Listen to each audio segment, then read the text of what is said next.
I'm a big sports fanatic. Some of you who watch this probably already know that, but this is my rundown of what's happened this past month. Alright, the Lakers are being compared to the Heat from when LeBron first made his debut. It's a little horseshit. The Heat made the playoffs. The Heat made it to the NBA Finals. They almost won. They lost to the Dallas Mavericks.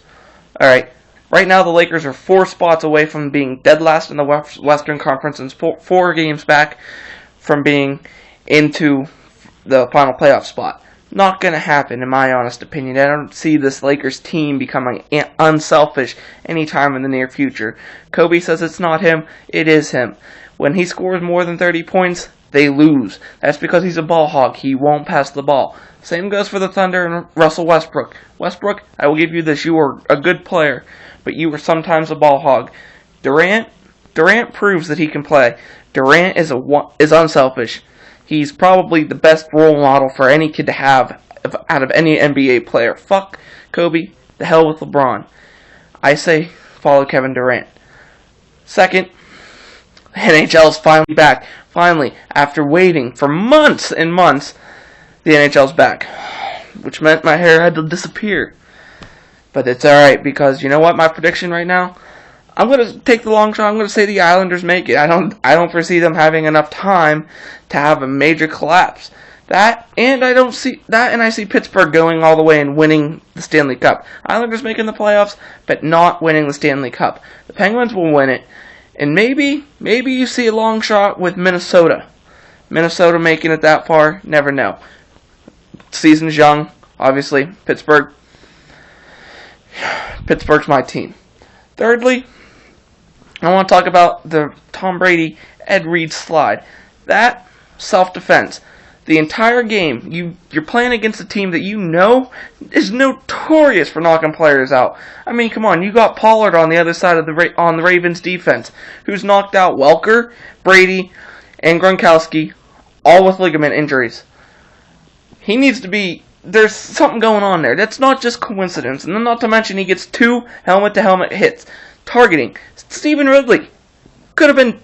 I'm surprised he even got up. That's all I'm going to say. Surprised he got up. That was such horse shit. Alright. And then, the fumble call on that very same hit that Pollard put on Ridley. Bullshit. I did not know that if your knee was down and the ball hit off your knee, it was still a fumble. That's horse shit. He was down. Not only was he down, he was probably knocked the hell out. There was no way that should have been a fumble. No way should Pollard have been able to continue in that game. And I'm going to be honest with you, I despise the Patriots. I hate Tom Brady. Tom Brady can die. But when he stuck his leg up on Ed Reed, I cheered. I was hoping to God he kicked Ed Reed right in his junk. Because Ed Reed deserves it. The entire Baltimore team deserves it. The refs handed them that game.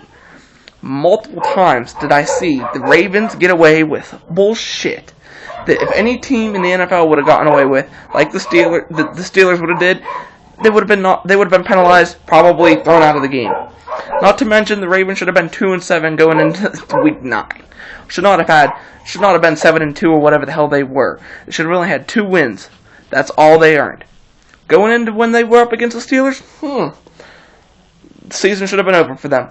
And then continuing on in the NFL, you got the Jets. The ingeniouses that they are. They keep Rex Ryan, but they fire their GM? No, I'm sorry. The GM, yes, get rid of him. He drafted Mark Sanchez. What the hell did Mark Sanchez ever do in college? He did nothing. And Matt Barkley is going to be the next Mark Sanchez out there. So whoever drafts him, I'm sorry, but you've just drafted a bust. Vince Young's been more productive in his career than Mark Sanchez. Yes, Sanchez got to the AFC Championship game. Whoop-de-dingle-do.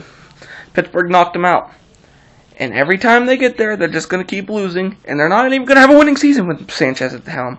You need to draft a quarterback. Second, whatever number this is, I've lost track.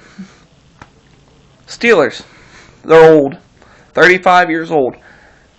They have a 15-year pro on their team, I think, in Larry Foote. Out of the University of Michigan. Favorite school. But you need to cut these people. You're getting too old. I'm going to be honest with you. Right now, I'm drafting Ben Roethlisberger's replacement. If I'm not drafting him now, I'm drafting him next year, because at this rate, Ben Roethlisberger's not going to have a career past after 2 more years. He's done. He is toast, and he is over with. Alright? Now, Troy Polamalu, cut him. Cut him.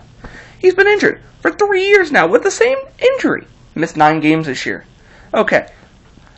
Cut him. It's a knee injury. You can strengthen up your knee. Not like Sidney Crosby. Sidney Crosby had a spine injury. We didn't know that. With Crosby, it was either a head or a spine injury. Better safe than sorry. You can't strengthen those 2 up.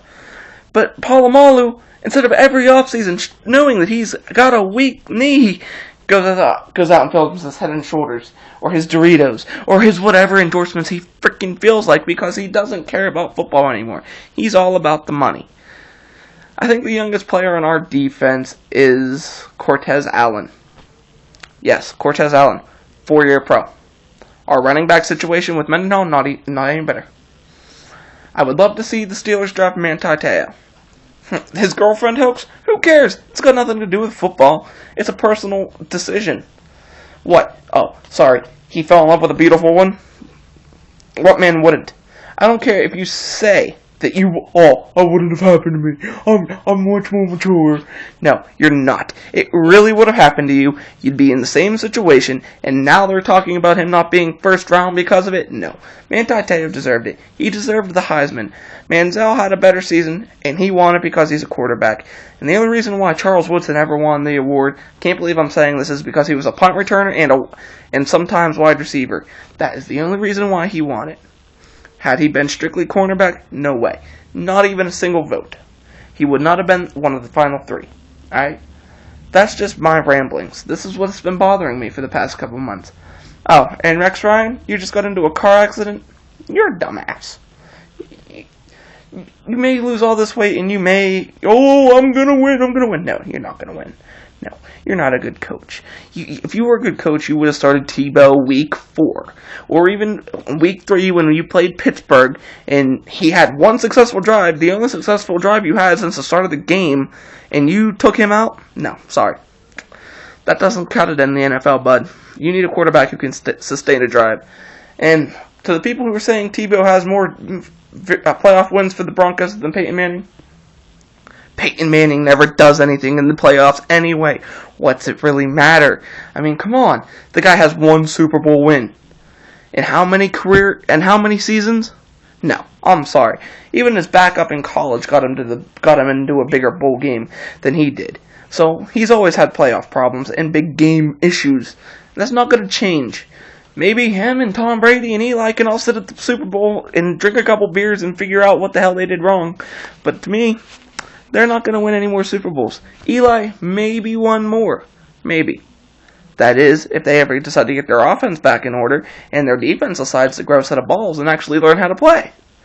But other than that, there's nothing in the sports world going on. Oh, I have to say rest in peace to Stan Musial, one of the all-time greats. Before my time, but you know what? I respect a man that can live until 92 and one of the greats at all time.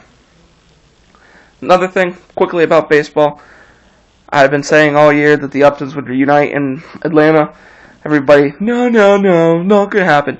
Now it's looking like that because I guarantee you Upton's gonna nix every trade deal that comes his way except for Atlanta. And what happened? He already nixed the Mariners. Who else is gonna come up? Oh, Boston. Like he's gonna want to go to Boston. Boston's been trading away all their talent. They didn't even sign any big. Better off going to the Dodgers, in which I agree with Magic Johnson. He is bringing in some talent, and whenever the Dodgers are good, the rest of the league is forced to be good. I can remember when I was a little kid and the Dodgers were the shit. They were one of the best teams. Now all of a sudden they're buying all this talent and they're becoming one of the better teams again. So I'm looking forward to the baseball season. Go Braves. Looking forward to the NHL season. Go Penguins. Who else? Oh, Flyers. Kicked your ass. So that's just my rambling. First video, just giving this a whole try. Who knows, maybe I'll make more. But definitely for sure, not using my phone next time. That's that. Thanks. That's my rambling.